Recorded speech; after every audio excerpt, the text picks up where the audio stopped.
Welcome. Last week of November. Have you got your tree up yet, Chris? I can see. No, I haven't got my tree up yet. We're getting it on Saturday morning.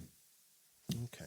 I wanted it this weekend, but we were away. Oh, I see. And you're the early bird. Well, last year I got it early, and then by like the 8th of December it was brown, and all the decorations were falling off, and it was a valuable lesson. Okay. To wait. Hold your horses. Sorry, very rude of me. Welcome to Dragoncast, everybody. I'm Jamie East. This is Chris Mandle. We just leapt straight in. I could talk. I'm a bit of a bar humbug at Christmas. I find it exhausting. I interviewed somebody last week who already had their tree up, fully lit, decorations everywhere. Famous person? Famous person. Probably can't say at this point. But also, I was like, it's very straight. Therefore, I think it is fake. And he was like, obviously it's fake, because how would I have got a fresh tree in November? Yeah, so soon, sort of mid-November. So yeah, people are putting them up. Yeah, fucking perverts putting them up. Tree perverts. Yeah. How are you? Did you do anything on Black Friday? Did you get any deals or anything like that? No. Do you know what I mean? They're not real deals, are they? It's all bullshit. Cyber Monday today, again. The only reason I know it's Cyber Monday Alan is Partridge shrug. You know. Only reason I know it's Cyber Monday is because I opened my inbox and I had something like 62 emails from everyone I've ever bought something off saying 20% off. That's not good enough for me. 30 or get the fuck out. Note to appliance kind of websites. If I bought a fridge in the past two years, even 5 years, I'm going to suggest I don't need another fridge. So like serving me an advert for like another sofa, another fridge, another big television, a big purchase. It's just a waste of everyone's time. Yeah. Amazon said to me, like, would you like to buy another kettle? And I was like, well, I've just got one. I got one like a year ago. What do you know about it that I don't? Why would I need a new one? Anyway, it's funny because I actually don't like my kettle anymore. So they've sort of planted a seed that maybe I should replace it. Okay. Yeah. No. Anyway, welcome. Hope you're all doing well. This is Game of Thrones watch along, rewatch. We are on the last episode of season 1, and it's the big one. It's season 1, episode 9 of Baelor. Before we delve into it even more, if you haven't watched season 1, episode 9 for a while, here's a quick 5-minute recap from our sister podcast previously up. Game of Thrones, season 1, episode 9, Baelor. Ned Stark is locked in the dungeons under the Red Keep and is visited by Varys the Spider, so called because he sits at the centre of a web of spies, his birds. Varys suggests Ned make peace with the Lannisters and save his life by joining the Night's Watch. Ned refuses, but Varys points out that Sansa's life is also at stake. Robb's army is marching south to rescue Ned when they come to the Twins, the castle of the Freys who guard the only crossing on a big river. Lord Frey has a dubious sense of honour and never fails to extract a price for using his bridge. Fearing a trap for her son, Catelyn enters the Twins to try and reason with him. The cost of Frey support and safe passage across the river? Robb must marry a Frey when the war is won. At the Wall, Jon Snow is given the sword Longclaw by Lord Commander Mormont for his bravery fighting the Whites. Now, Longclaw is no ordinary sword, but one of the few priceless Valyrian steel blades left. Jon's loyalty to the Watch is tested when Sam mentions Robb is heading off to save their father. Maester Aemon reminds him that there is a cost to staying loyal to your vows instead of your family. Jon scoffs at him until Aemon reveals he actually used to be Aemon Targaryen, the uncle of the Mad King, and watched as his house was destroyed. In the east, Daenerys watches as Khal Drogo falls from his horse delirious with sickness. The mage Mirri Maz Duur is called to heal him with a rite involving blood magic. When the other Dothraki find this dark magic being used, they threaten to kill Daenerys and her unborn baby, but Jorah saves them. This only sends Daenerys into early labour, and she's taken into the tent where the mage is summoning spirits.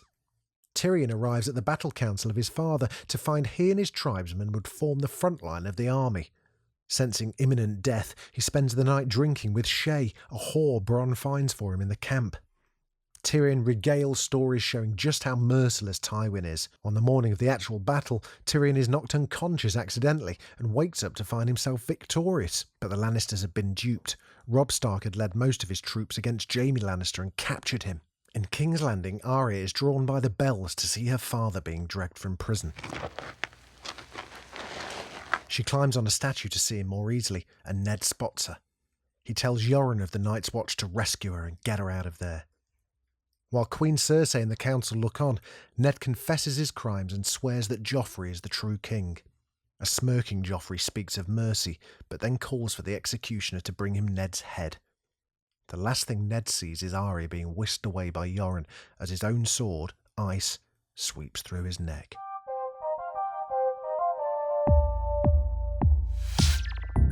It's the big one. It's the one that, it's fair to say, it changed television. It kind of changed the way that we certainly think about Game of Thrones. It certainly set Game of Thrones on a trajectory that it was to make it become the biggest TV show in the world. And then I'm going to say it kind of pulled the rug out of a lot of streaming services, TV kind of series at the time. What else was going on at that juncture in TV land? So it was 2000, June the 12th, 2011. It was kind of, I don't know what was still around. What I think is interesting to compare it to, though, is the year before that, Lost had concluded.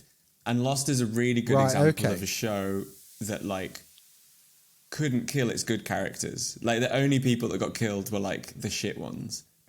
And watching Lost, I loved Lost when I was younger. But you know that Jack's not going to die, you know Kate's not going to die, you know Sawyer's not going to die. And so Game of Thrones is a good antidote to something like that, where you're like, what's at stake here? Because I remember watching this episode for the first time and thinking, something's going to happen. Like, something's going to happen to save Ned. And it doesn't, and it is the most, like, it is like being dragged down like a current in a body of water. The feeling of it was quite clever. Well, they left it not so much on a cliffhanger, but with that kind of morsel in your mind that, something will have, some kind of Sherlock thing will have happened. You know, you remember when Sherlock jumped off the building and they were like, well, there's no possible way that blah, blah, blah, blah, blah. And then it just turned out. In fact, what did happen with that? Did they ever really resolve that? Never watched Sherlock. Have you not? Never. Not the Cumberbatch stuff. Never watched it. Well, there was a piece. I guess it was a kind of jumping the shark moment. I really enjoyed it. I remember the There was a moment when, yeah. He committed suicide. He threw himself off a building in order to save something. I can't remember what the MacGuffin around it was. But then they announced that he's back, like for another series. Everyone was just like, "Well, how? That's impossible." And they were like, remember Sherlock? You know, he's this like Derren Brown-esque kind of like... I had a paperclip in my watch strap. Exactly that. And I took out one of my lenses from my glasses. Yeah, I find that so frustrating because the how is not that interesting because you're just going to find a way to bring him back and we're just going to have to go. It's a little bit like Better Call Saul was kind of guilty of that as well. At the end? Well, just kind of throughout. One of his tropes, I think, Saul's tropes was that, you know, he'd be seemingly digging himself into like a massive hole, but then he'd do something like weird, like he'd write something on a piece of paper and just like put it under a table or something. He'd be like, oh, what's that about? And there'd be loads of these things kind of put around. And then all of a sudden at the end, it all kind of like, there's a montage or a stunt or a prank or a heist thing where it's like, buff, buff, buff, buff, buff. It's like, oh, bloody hell. Right. You know, it's a little bit guilty of that. Anyway, we're going off topic. But yeah, Lost, that's a good example. Lost. Yeah, I think Lost was there. I'm just trying to think, what was the biggest, I'm just trying to find out what the biggest TV shows were. Sopranos would have finished by then, wouldn't it? Or not? Sopranos was done by then, I think. Was Mad Men? When was Mad Men? Well, that was later. I think that finished 20... No, Mad Men was earlier. Mad Men was 2007. Mad Men will have... Mad Men had 92 episodes in 2007. It finished in 2015. So Mad Men was still cracking on. Yeah. Breaking Bad, maybe, or was that later? That finished in 2014, I think. Yeah, so Breaking Bad was on. Mad Men were on. They were probably the two, I guess, direct kind of things, right? Breaking Bad has such a small cast but that, again, you're like, well, Walt's not going to die. And most of the people around him that aren't... Even the guy with stage 3 lung cancer is not going to die. Yeah. Yeah. That's what I found about Harvey Better Call Saul, though, is like Mike and Saul, you're kind of like... And Gus Fring eventually comes in it. You're just like, but you're not going to die. Like, there's no stakes. I don't find it interesting. I found it... I gave up on Saul. I did. Yeah. Oh, did you? Oh, okay. Fine. Yeah. Good ending. Good. There's so much telly. You just... If something's just not hitting the right notes... True. That's true. Well, I was the same with Industry. Industry didn't move me second series. Yeah. We are diverging. So anyway, safe to say that Baelor changed things quite dramatically, not only for Game of Thrones, but also for how we as viewers what we expect from our quality drama. What did you think of the rewatch? This was it's one of those shows. It's one of those episodes that we talk about all the time, but like actually I've never really gone back and watched it. The thing that's really interesting for me is the thing that has gone down as one of the best bits of television history. It lasts 6 minutes. 6 minutes. The whole episode, I was like 2/3 of the way in, and like there's all some other stuff going on in the episode which we'll get into, and I was thinking, is this definitely the one where Ned gets his head chopped off? Because there's no Ned. He's in at the very start talking to Varys, but there's no... Arya's not really in it. Sansa's not in it. Cersei's not really in it. That all just comes in at the very end, and they're not... Yeah, I just was quite taken by how little... I think it's about and Ned. It's something that Thrones does quite a lot, in that there are these moments that occur, but the lead up and the aftermath are kept very separate from it. So episode 8 is full on Ned drams. Yes. Yeah. Episode 10 is full on aftermath of that and how it affects Arya, Sansa, Catelyn, Robb, Jon. This is almost like a capsule scene that is just used, and I wonder if when it was filmed, if it was always meant to be like that, or whether it was meant to be dropped in at the beginning of 10, or I can't imagine it would have been. It's interesting because what I think is really clever about this episode is actually, and it's really useful for us and anyone who watched along with us, is that it's actually really self-contained. The stuff that happens in the episode is all about people figuring out where family and duty and honor sort of intersect. Like, everyone's figuring out where to put their family, where to put their, like, whether to do justice, what comes first and what the priorities are.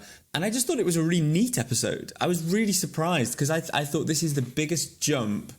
We last watched episode 4, so there's been 4 other episodes, and then this one. Yeah, big jump. It took me a while to acclimatise to everything. But it's still, as a sort of snapshot of Game of Thrones, it's very self-contained. And I thought all of it, there's so many things where I was like, I wouldn't have noticed this as strongly. Like, I mean, obviously, Jon Snow and Aemon Targaryen have this conversation. He finds out that Aemon is a Targaryen. Yeah. And he was the great uncle. He was the uncle to the Mad King. Yeah. And I remember that being a big... Was he the uncle or the brother? I thought he was the brother. No? He was the uncle. No, I'm sure you're right. And he was Aemon, right? He's Daenerys' great uncle, I think. Who went on to be Egg in the kind of like little... Yes, he's capsule. Egg. This is Egg, I think. Yeah. And I remember that being like a revelation the first time round, but I was like... First time watching it, when I didn't really understand how many Targaryens there were, I was like, don't really care. Find this hard to sort of get on board with. But in this episode, it's, he watched his family massacre and be massacred.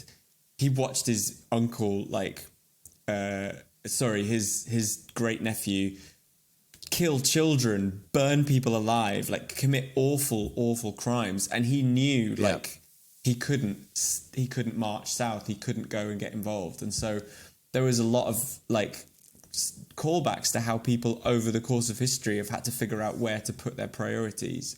Even Daenerys was really all about that, because she could leave and be safe, or she could stay with her husband out of duty, even if it means like killing that horse, getting involved in blood magic, doing all these wild things to try and preserve her husband. So I thought it was great. I loved it. I thought it was a really good episode. It was. It was good. We introduced to it again a whole bunch more people. Though, like you say, the Targaryen stuff for me just feels so much sweeter. Yeah. Watching it back now, it's like I still can't get. Can we talk about what's bad first? Okay, yeah, that's a good idea. Let's talk about what we're not into with this episode. What's not Jason working? Momoa? Jason Momoa. I mean, he's stretched an elastic band to the moon. No offense to Khal Drogo fans out there, and to Mr. Momoa himself, but he was not given a lot to deal with. No, but he did. But he still managed to do very little with it. It was. Well, I found it to be he's not not a complicated character. Like, no, less so in this episode. Even less so. I mean, I can't. But believe, the whole. I just didn't really enjoy any of the Daenerys stuff. Well, really. I think the witch stuff was just a bit naff. I'm going to see. Although the whole magic part of it is, is one of my favourite things in Thrones. But the kind of witch was shit, just awful. Just really, really badly executed, badly acted. Kind of like it just felt like a weird Jason and the Argonauts kind of side mission. Actually, my reference point, and this is not to be mean to, other shows, but it's a bit Merlin. Do you know what I mean? It's a bit Sunday night tea time, the bath's running, 5 more minutes, and then you've got to get your hair washed. I don't know if that's the way it was shot, the way it was graded. I think it looks a little cheap. The scale didn't feel expensive. Everyone's wearing the same eyeshadow. It's just like a weird. I think also I will raise you and say I think Daenerys' storyline this season is generally quite boring, and I think it's quite hard to like care because you're just waiting for something good to happen, right? And I think, I mean, I think the first time I watched it, the dragon surprised me. It was it was a good surprise last shot. Sorry, that's episode 10, isn't it? Sorry, full confession.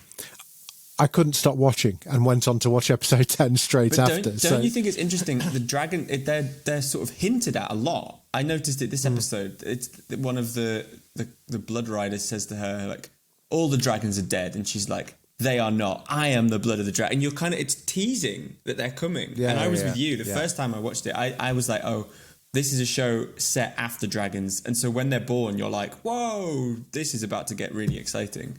Yeah. Eventually. But it's just in the desert. It's just hard to. The really exciting stuff's happening in King's Landing. And actually we start to see, and already we're only 9 episodes in, and the difference between Tyrion in this episode compared to episode 1 is like just huge. They've really started to settle in. Jaime Lannister as well. Again, captured. still has a bit of that kind of Errol Flynn-ness. Still hasn't been knocked out of him yet, but we start to see the characters that we grew to love so much kind of starting to come out a bit more. Well, it's the thing that's great. What you're starting to get is different combinations of characters. So seeing Jaime with Robb and Catelyn, that's really interesting. Seeing Tyrion with his father, that's really interesting. And Shay brings out a new side of him as well. Although I think his British accent is still really thespy. In this episode, it's still sort of like, ooh, my father. Oh, my father. Hang on a sec. We still haven't.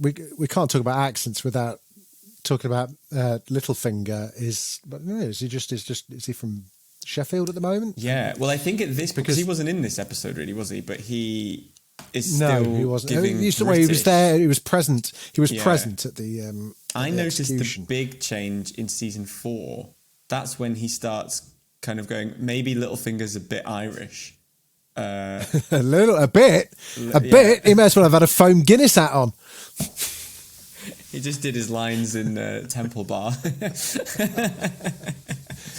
Yeah, but I remember Aidan Gillen said in an interview at the time, it's intentional because his mind is all over the place and he's figuring out his next move. I was like, bullshit.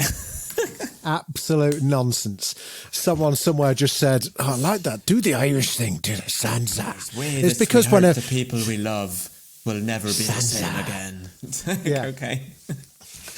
So anything else that didn't really work for you? I don't think the stuff north of the wall is particularly compelling at this point either. I think it gets a lot better, but I think again, I liked how it fitted in this episode. I like the Jon Snow really wants to leave and he can't, and he has to live with that. That was really fitting into that broader stuff we talked about. Yeah, and it just, like you say, that was across. Jon had those issues. Sansa had them. Daenerys had them. Rob certainly even had the Freys have to decide whether to. They hate a lot of the other families, and they have to let Rob through.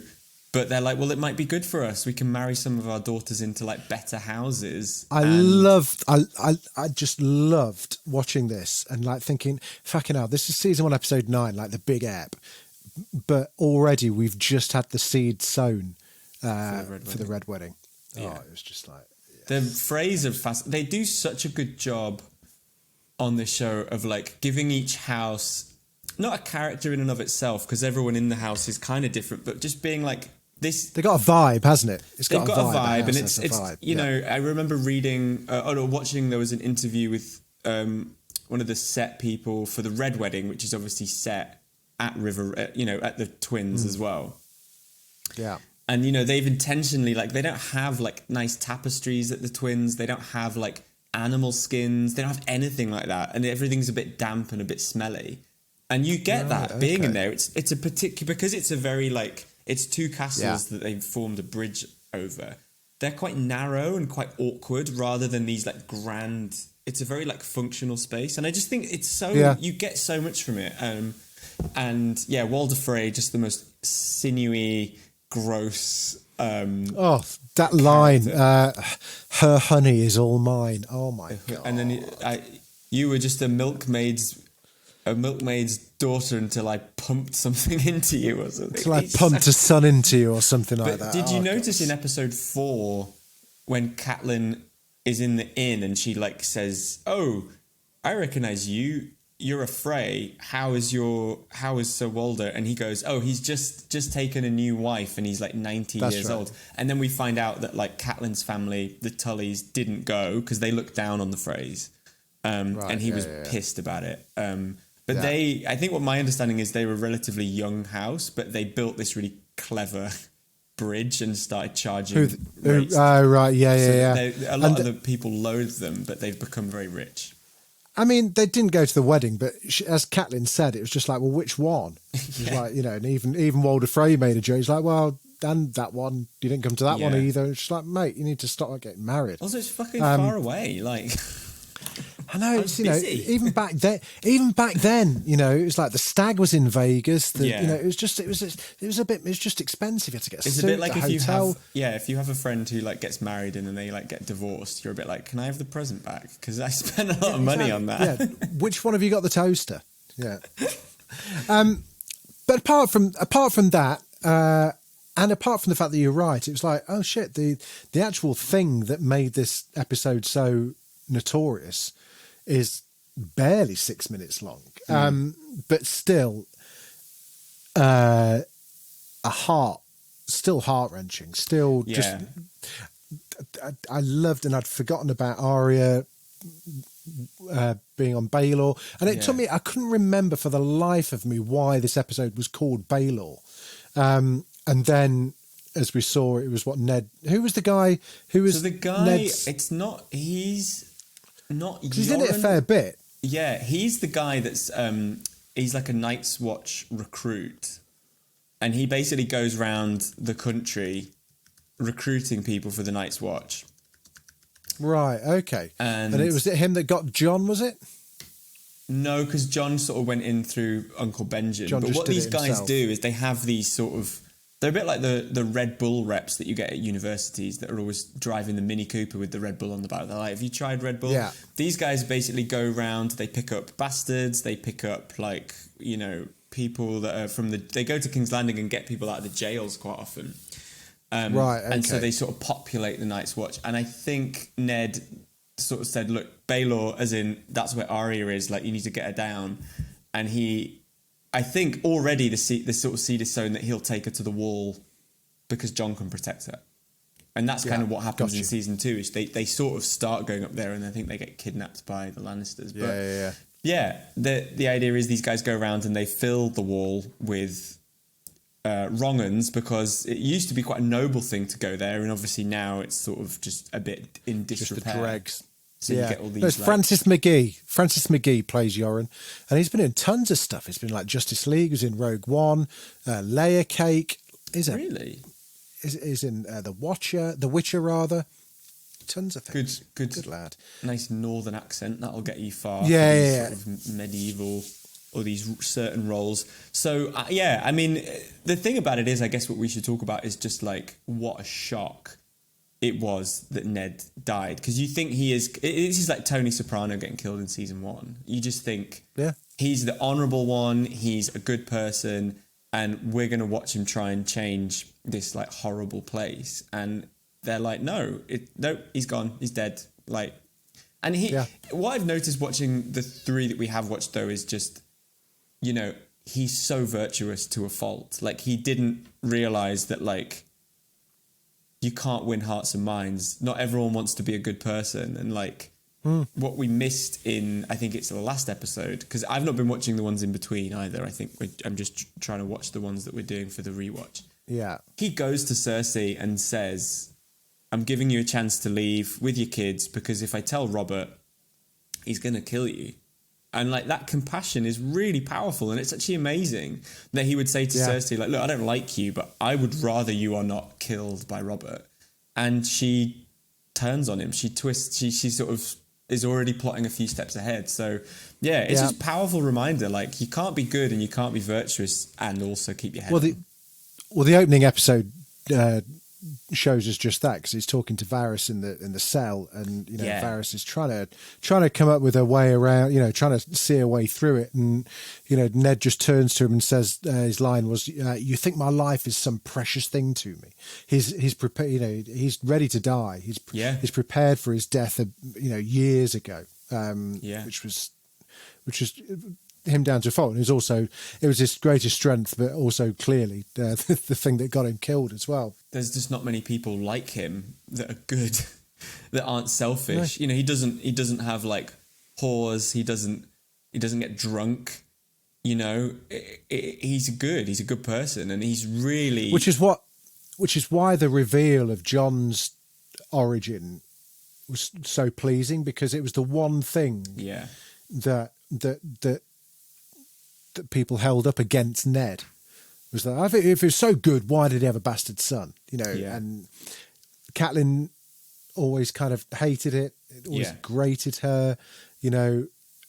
And so when it finally came to be that actually he was just completely honourable, and he was just watching out for his sister. So fascinating that he never told his wife though. Like, didn't even tell her. You know, and she has seen this like perfect man that everyone is like, oh my god, what a paragon of like virtue. She's like, well, you like fucked someone else. Like, what the fuck? And Sean Bean just does such a good job on it, doesn't he? He sells it. He does. And I forgot how much you relied on him for season 1 as well, to be, you know, he was a familiar face to us all. You know, I mean, I didn't know anybody that was in it. Maybe Charles Dance, I'd seen him in Last Action Hero, Mark Addy from bloody Full Monty, but Sean Bean was the face that was like, Sharp's in this, it's going to be good. You know, he gave it a sense of realism and a bit of grit, and also just the right amount of didn't give a shit. I always admire the fact that Sean Sean Bean has done no press about Game of Thrones ever. I think he is a man of honor. He would rather fucking die on the stake with Shireen than go to Comic-Con. Yeah. You know, I think when you come in and out, you've got to admire someone like that. Yeah, and when you come in and out of a show like that, just being like, I finished it, like, I did it 11 years ago. Yeah. What the fuck have I got to say about it? I don't know. But, you know, I think that's probably what someone like Paddy will be, kind of like when House of Dragon ends. Yeah. Even though his impact was so great on season 1, by the time it gets to season 4, you know, he's kind of like, I think what do you want me to say? It must be very hard. I mean, I've never been to any of the conventions, but I think for the cast, when it is a job, I mean, you can love it and you can commit to it. And people do. We had the amount of original cast that we had on Thronecast, whereby, and I'm not going to name any names, where you'd be sitting in the green room with them beforehand. You go, so fucking hell, this is great, isn't it? And, you know, where they go, I'm not even funny. I fucking finished filming this in 2000, yada yada. I never watched it. I didn't really understand what I was saying at the time. But, you know, I'll do my bit. And they go on and they do their bit and they're brilliant and, you know, they enthuse. But you have to sit there going, okay, you fucked them, you killed them. That was such and such's daughter who you were doing ba ba ba ba ba ba ba. And they're like, oh yeah, oh okay. You know, it's not. You have to remember, I think, and it's very difficult for people like us who are so passionate about it and so kind of deeply involved and invested in the story and the characters, that sometimes it's just a job to actors. Yeah. Sometimes they do just rock up and read the lines and fuck off again. You know, I mean, if we're all honest.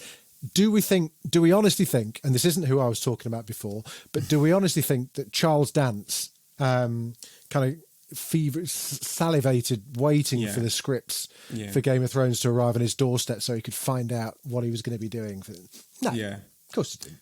Because he knew that he could just be Charles Dance and enjoy himself. Or that if, you know, someone says to him like, so I think it's just really interesting that Tywin, when he went to the Whispering Woods, he did this attack formation, because in the books that actually didn't work once, and so he wouldn't have done. You know, you just get a bit like, I don't fucking know, like. We should talk about. I want to talk about the battle, which we don't really see in this episode. You know, this season they didn't have the budget for like full on battles, right? So we see the start of it and we see the end of it. But that's kind of funny because I sort of forgot that there was. I mean, they're at war at the moment, and you sort of don't really. The focus is so much on the people that you sort of go, oh yeah, there's sort of like there's a war and like Tyrion's. Well, they tell you 3 times. They tell you about 3 times. We're at war. People just come into tents and they go, oh, we've lost 2,000 men at the. But I think the scale of it is sometimes quite hard to get your head around because like. Rob sent 2,000 people kind of to their death in order to do this plan. Did a double bluff, with his other 18,000. Just before we jumped on the record, I was just looking because I'm a bit like I find this battle quite confusing. So I've actually found a diagram of what happened. Right? Oh, good lad. Okay. Because I think this is interesting. When you know like what it's about, it's really fucking interesting. And there's a really good callback to it in season 7. Okay. Okay, so go for it. The Whispering Wood is this big forest, and the river cuts through it. So the reason they cross at the Twins is so that they can come into the woods from the side that Jaime's team are on, rather than the side Tywin's lot are on. Okay, yeah. So what's really, it's like an ambush in the woods. They make it look like they're going to go and take on Tywin, but they're on the other side of the river and they attack Jaime kind of from behind, I think. Yeah. And what happens, like, Jaime gets captured from that and it is a big setback for him. And then later on in season 7, Jaime does the same technique in order to, when he captures Highgarden and gets the Queen of Thorns. They all go to the Casterly Rock to attack the Lannisters. Jaime's not there. He's taken his lot to Highgarden, and he says to Olenna Tyrell, just before he kills her, I learnt this from Robb Stark. He did this to me at the Whispering Wood, and I've done the same technique. Really cool. Love that. Good callback. Well done. Really, well done, really Chris cool Mandle. Detail. But I find, just 2,000 people die, and you're sort of like, Rob's, around sort of 17, supposed to be in this show. And he's got all this bravado, right, of like giving these Braveheart speeches. But he sent 2,000 people died, and they're like, allies. They're people from all these different houses. And it's kind of brutal what happens, I suppose. Yeah. And also, 20,000 people is about, it's like an O2. It's like a sold out O2. It's like, if you imagine sending like a sold out Billie Eilish gig to war, that's what Rob Stark did. It's just trying to imagine the scale, the numbers of people is sometimes worth doing. But you're right. The war stuff is kind of overshadowed, mainly, like you say, because they couldn't film it. We saw Tyrion, get knocked out, fade to black, fade up, war's over. With the kind of comical, who were the weird kind of like, the stone men, the stone tribes, stone people or stone tribe. These are kind of like, who the fuck are they? Okay, we've missed this. It's not one of my favourite storylines. It kind of just lost on me. When Tyrion's returning from the Eyrie, because obviously he gets taken to Catelyn's sister, wins his trial by combat because he gets Bronn to do it for him, and is allowed to walk free. They get attacked by the clansmen, and he says, look, I'm a Lannister, I'll pay you loads, you just have to take me to my father's camp in the Riverlands. And he basically gets them to sort of fight for him. And I think it's supposed to just illustrate that Tyrion is quite endearingly manipulative, and he can get people to do his bidding. But and money talks. Not the stone men. The stone men are the people that have grayscale. Yes, one of the groups of the Stone Crows. Stone Crows. Some are called like the Painted Dogs, and some of them are like. That was it. the painted. They had really good names, didn't they? Quite Mad Max sort of looking guys, and the Stone Crows are led by someone called Shagger. That's right, and he says that there's all these fights. Someone gets their like dick cut off over a sausage or something, and it's like, But no longer Tywin very smartly is like, okay, you guys can all go at the front. You can go first. Right behind you, lads. We'll just be having like a suckling pig in our tent. Yeah. Also, can we talk about the fact that Tyrion has a 4-poster bed in his tent? I've written down, the note I had written down was the logistics of a Lannister's entourage is baffling. Literally. Is what I said. Because it's just like, there must be as many people just carrying shit round as there are actually fighting in that war. I always find it amazing. Like, if you've ever been camping, there's always that family or that party that have like crockery and cutlery and like napkins, and it's just like, okay, now eat out of a Tupperware, mate, like everyone else. It's just like, what a faff. And then you see like Lannisters on tour, lads, and like 4-poster beds, candles, it's giving rugs. It's like Glastonbury hospitality. It's like the Rolling Stones dressing room. Exactly that. It's. Sorry, all my like animal furs aren't here. I explicitly asked for 7 animal furs. Well, we've been walking for 3 months and we're moving tomorrow. I don't care. I'm going to find me a whore in the middle of this field. Yeah, find me a whore in the middle of this field and 4 jugs of wine. One of the men carrying the 4-poster bed has died. Well, get another one. I couldn't believe that all the time as well. Pardon? How pissed must they have been all the time as well? Because they really do glug it back. It's not like a sip of water. They're like, I remember my grandparents, they wouldn't drink a glass of water of an afternoon. You just didn't do it. You drank tea. And they're like that. They're just like, wouldn't you need to stay hydrated? Just have wine. I thought you were about to see your grandparents. Like my grandparents, they just drink just huge flagons of red wine all afternoon. But you know, when you're just like, it's such a very new thing to just drink water all the time. I suppose Evian and Perrier. Yeah. Got something. All I would say is the Lannisters must have bad skin. They've aged. Tyrion's only like 25, I think, in the show. Is he? Apparently, yeah. I think the character's around that age. He's not old. Blimey. I know. Okay. Are there any other things of note? I do want to talk about the last scene a bit more, the execution scene, because it was brilliantly edited. Yes. I think, shout out to the way that it was cut together, because it could have been quite linear. But instead we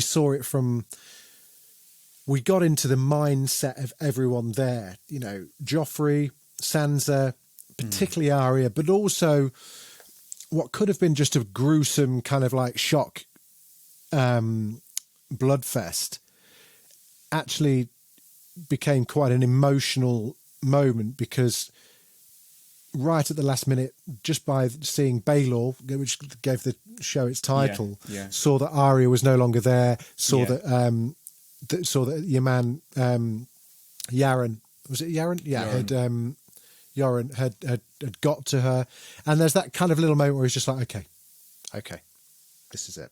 You know, and it was just like, it was a real sucker punch, real kind of like amazing. It was the birds flying away. Oh. The shot of the back of Ned's neck was really powerful, because I just thought big fleshy neck. Yeah, it was just quite an odd shot. But yeah, I mean, I think it's a really beautifully edited. I remember reading it in the book and feeling like the whole thing was quite sprawling, because there's narrators like Ned, Arya, I think Sansa, like it jumps around from how they're witnessing it, and it's really quite disorientating. And I thought what they do is really clever. The way that they can just show you what's happening quite effectively. And yeah, I thought he was going to take the black. I thought he was going to get sent to the wall. And when Joffrey sort of goes, well, that's what the women want. And, you know, quite Elon Musk energy to Joffrey, I've realised. He's like, look, obviously we want to improve this situation. What I'm going to do is make it worse. And then we'll fix it. Like, what? Let's see what happens. Yeah, exactly. Little shout out as well. Quite poignant that we watched this episode on the week that Wilko Johnson died. Wilko Johnson, fantastic musician, guitarist in Dr. Feelgood, just an amazing bloke. Died last week, and he was the guy that played Sir Ilan Payne, who was the executioner for so many great moments. And yeah, I forgot that he was the guy that killed Ned Stark. Me too. I completely forgot it until I saw the news about him passing away last week. Yeah. And I was like, oh yeah, the executioner. As soon as he put that hood on though, it really amps up, and he had such an amazing presence on the show, because I believe his character had his tongue cut out. Is that right? I think so, yeah. Yeah, you're right. This, like, we did get, I think we got like a little, did we get some kind of like, so he's part of must be part of Podrick's family, right? Yes, he will be, yeah. Yeah, he'll be indirectly related, maybe like an uncle or something. But yeah, he's a mute knight. Joffrey. Sansa says, why won't he speak to me? Sandor Clegane. He hasn't been very talkative these last 20 years since the Mad King had his tongue ripped out with hot pincers. Joffrey Baratheon, he speaks damn well with his sword, though. There you go. Well, yeah, he's not wrong. Sleep well, Wilco and Sir Ilan Payne. We've talked a bit about the stuff with Daenerys. I mean, the magic stuff is quite weird, I think. I think it doesn't quite fit in until the dragons are born. And I guess maybe that's why, just because we don't have any context to it. Yeah. So it just feels like a completely separate show. And I think also it's very hard, like, I think they never really make much of the magic. I was thinking about this because we were talking about it last week, about how we don't really know how any of it works. And I think it's by design. I think the idea is that, like, look, this magic is like kind of like fucking with the laws of nature. So it goes against the whole point of it to try and explain it. But, you know, I find it all, George R.R. Martin has said that, like, Daenerys has a sense of intuition in what to do, which is part of why it works, right? Like, if you want it bad enough, but it's difficult because none of it, they try to sacrifice the horse to sort of, you know, a life must. Yeah, I got completely mistaken. I thought that was the one where she then had to eat the heart of the horse, but that was earlier on. She does it again later, I think. The thing that is like a death for a life is the. Yeah, I got all the metaphors and that what I still can't work out is do the dragon eggs are we supposed to believe that it was a combination of the witch being in the fire and Daenerys being in the fire and the eggs being in the fire and Drogo being in the fire? Was it a combination of all those things that then created... I think that's my understanding. I mean, I don't think the witch actually is helping so much as it's a person being sacrificed, because I read that like the dragon... So it's none of her magic. Yeah, I don't think so, but I think something magical happens. I think it's good to think of the magic rather as like a... Well, yeah, because the only thing that burnt off was Daenerys' frock. Hair was intact. I think like the magic is almost like a process rather than an ingredient, if that makes sense. Right. Okay. But like what I understood, right, is that even in House of the Dragon, when they hatch eggs, there's usually like an animal sacrifice, like a live animal being burnt. Okay. The dragons themselves would like catch a goat and like drop it in the, to help it hatch. And I think they've tried the horse, and that didn't work with Drogo anyway. But when Daenerys does the funeral pyre, I think she does put an animal in. But I think it's the fact that human is sacrificed. That's like a greater, if it's like on a scale, I think the human, an alive woman is better than, a goat or a sheep. It trumps a goat. Yeah, but live I think woman also and witch. She really needed it to happen. She was really desperate. And I think there is an element of like almost the adrenaline of like, look, I'm in a bind. That's kind of what helps, I think. But it made me think a lot of like, if you think about like Harry Potter, they explain magic very specifically, right? Where it's like, this word makes this happen. This makes this happen, right? But then you have this culture where like you can create anything out of thin air. So why are the Weasleys all wearing old clothes? Like, do you know what I mean? It's kind of like if you get really in the grasp with it, you create all these problems. And I think with Game of Thrones and House of the Dragon, it is benefited by not being that specific, but it also means at this point where we're not really like knowing what kind of show this is, you're sort of like, well, why didn't it work? Why is Drogo in like a coma? Like, what's going on? And I think it's quite dissatisfying. It's better, I get you. Okay. Yeah, better not to think about how a giant wall got built. Just better to go, well, that exists and we're all the better for it, I suppose. True, yeah. Fantastic. Okay, well, I mean, there we are. That's season 1. We've done it, and it flew by. Well, we only watched 3 episodes, but it really did fly by. It did fly by. We're now into somewhat of a longer haul, I think, with season 2, which doesn't really have that many whiz bangs. But we once again call on you, the mighty Dragoncast listener. If you go to @Dragoncast_pod, the poll for which episodes we're going to cover in season 2 is live now. It's now Monday, the 28th of November. We'll keep that live until Friday, the 2nd, at which point Chris and I will actually have to watch the first episode in time for next week. So all 10 episodes will be up there again. Pick your 3 favorites, and we will do our duty as we are, and do as we are told.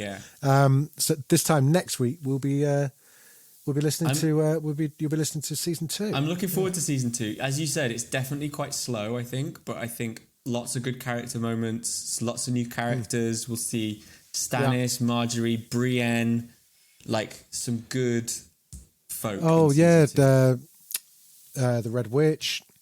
Yeah. Oh my god, what's she called? It's Smoke Baby. Smoke Baby's in this season. Yeah, I can't remember what episode. It's quite early because she kills Renly, doesn't she? And we see Renly bites the bullet. No, he's got a while to go. Yeah, but I think is this the one that Gendry does a runner as well? I think it is, isn't it?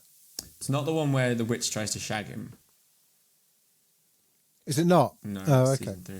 Davos. Okay, Davos, like the best Geordie in Westeros. Wow. Being this season. The Onion Knight. The Onion Knight.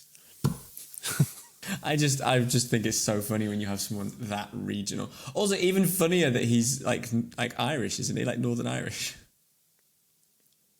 Is he really? I thought he was genuinely a Geordie.